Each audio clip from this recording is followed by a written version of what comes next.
Njinga, warrior queen of Ndongo and Matamba. In the heart of 17th century Central Africa, where lush forests stretched across the land, a queen rose to defy colonizers, a fight for her people's freedom, and shape history.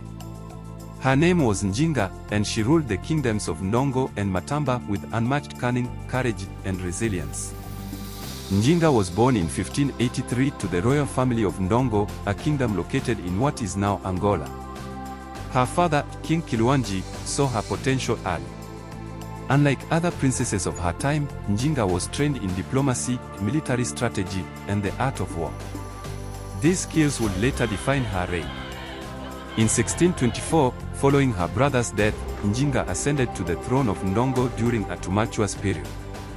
The Portuguese, seeking to expand their empire and exploit the region's resources, had turned their attention to Central Africa.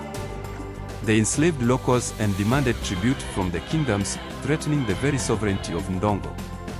Njinga refused to bow to their demands. She first attempted diplomacy, meeting with Portuguese officials to negotiate peace. In a legendary act of defiance during one such meeting, she refused to sit on the floor, as was expected of African leaders before European envoys. Instead, she instructed one of her attendants to kneel and serve as a human chair, placing herself at eye level with the Portuguese, symbolizing her equal status. When diplomacy failed, Njinga turned to warfare.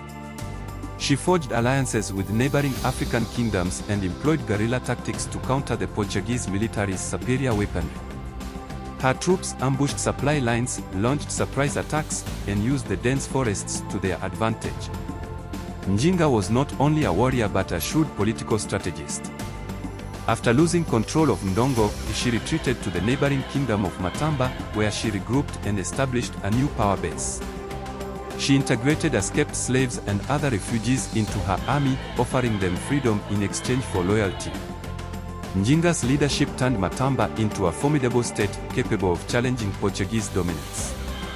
Her fight for freedom lasted decades.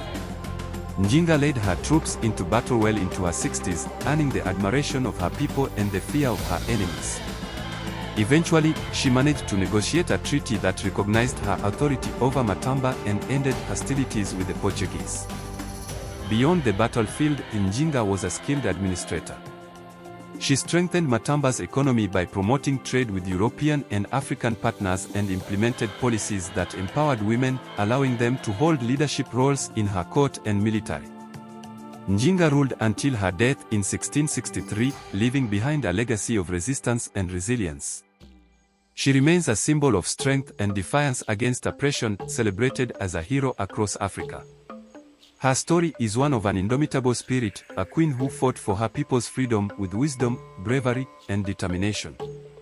Njinga's life reminds us that even in the face of overwhelming odds, the will to fight for justice can change the course of history.